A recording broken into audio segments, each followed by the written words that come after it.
Sejarah singkat Kerajaan Ternate. Sejarah berdirinya Kerajaan Ternate bermula dari keberadaan 4 kampung yang masing-masing dikepalai oleh seorang kepala marga atau disebut momole. 4 kampung tersebut kemudian sepakat membentuk kerajaan, tetapi kala itu raja dan rakyatnya belum diketahui agamanya. Sejak zaman dahulu, Ternate dikenal sebagai penghasil rempah-rempah, sehingga banyak penduduknya telah berhubungan dengan para pedagang dari Arab, Melayu, ataupun Cina. Seiring ramainya aktivitas perdagangan, ancaman dari perampok pun semakin meresahkan. Setelah dilakukan musyawarah, para momole sepakat menunjuk Momole Chico sebagai Kolano atau raja mereka. Sejak 1257 Masehi, Momole Chico resmi menjadi raja pertama Kerajaan Ternate dengan gelar Baab Masyhur Malamo. Kerajaan ini terletak di Pulau Ternate, Provinsi Maluku Utara. Masuknya Islam. Agama Islam mulai disebarkan di Ternate pada abad ke-14, sedangkan keluarga kerajaan baru secara resmi memeluk Islam pada masa pemerintahan Kolano marhum pada tahun 1432 sampai 1486 Masehi. Hikayat Ternate menyebutkan bahwa ketika Kolano marhum berkuasa, datang seorang alim dari Jawa bernama Maulana Hussein yang mengajarkan membaca Al-Quran dan menulis huruf Arab. Hal itulah yang membuat raja, keluarga kerajaan, dan masyarakat Ternate semakin tertarik untuk memeluk Islam. Kolano marhum menjadi raja Ternate pertama yang memeluk Islam, sedangkan putranya yaitu Zainal Abidin yang berkuasa antara 1486 sampai 1500 Masehi mulai memberlakukan hukum-hukum Islam. Setelah bertransformasi menjadi Kesultanan Islam, gelar Kolano atau raja kemudian diganti dengan sultan. Masa kerajaan. Pada abad ke-15, Kerajaan Ternate mengalami perkembangan pesat, terutama di bidang perdagangan dan pelayaran berkat kekayaan rempah-rempahnya. Akan tetapi, kestabilan kerajaan sempat terancam ketika bangsa Portugis mulai menginjak tanah Ternate.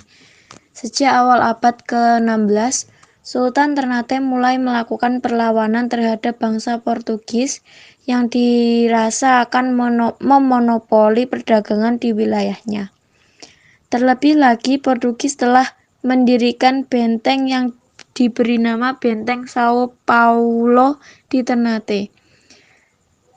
Setelah peperangan selama beberapa tahun, bangsa Portugis baru dapat dikalahkan dan diusir pada 1577 Masehi ketika Sultan Baabullah berkuasa.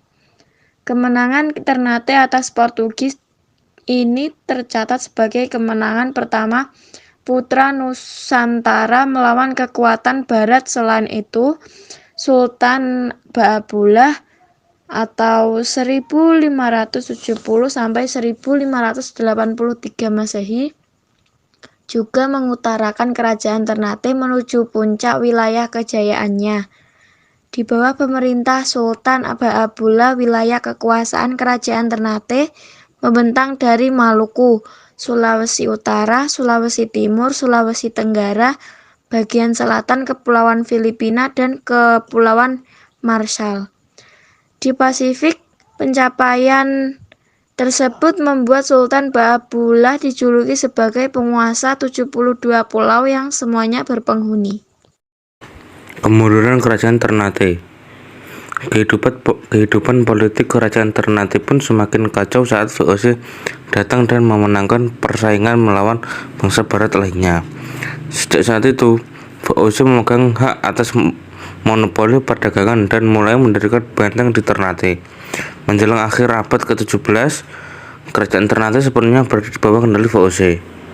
Raja-raja yang pernah memimpin: Baab Masyhur Malamo 1257 hingga 1277, Zaman Hadrat 1277 hingga 1284, Komal Abu Said 1284 hingga 1298, Bagoko 1298 hingga 1304, Ngara Malama 1304 hingga 1317, Batasra Malamo 1317 hingga 1322, Cili Cili Aya 1322 hingga 1331, Panji Malamo 1343 hingga 1332. Peninggalan kerajaan. 1. Istana Kesultanan Ternate. 2. Masjid Jami Kesultanan Ternate. 3. Kompleks pemakaman Sultan Ternate. 4. Benda-benda peninggalan di Museum Kesultanan Ternate, alat-alat perang, singgasana raja, dan Al-Quran tulisan tangan raja. Sekian dari kami, bila ada salah kata mohon maaf. Wassalamualaikum warahmatullahi wabarakatuh.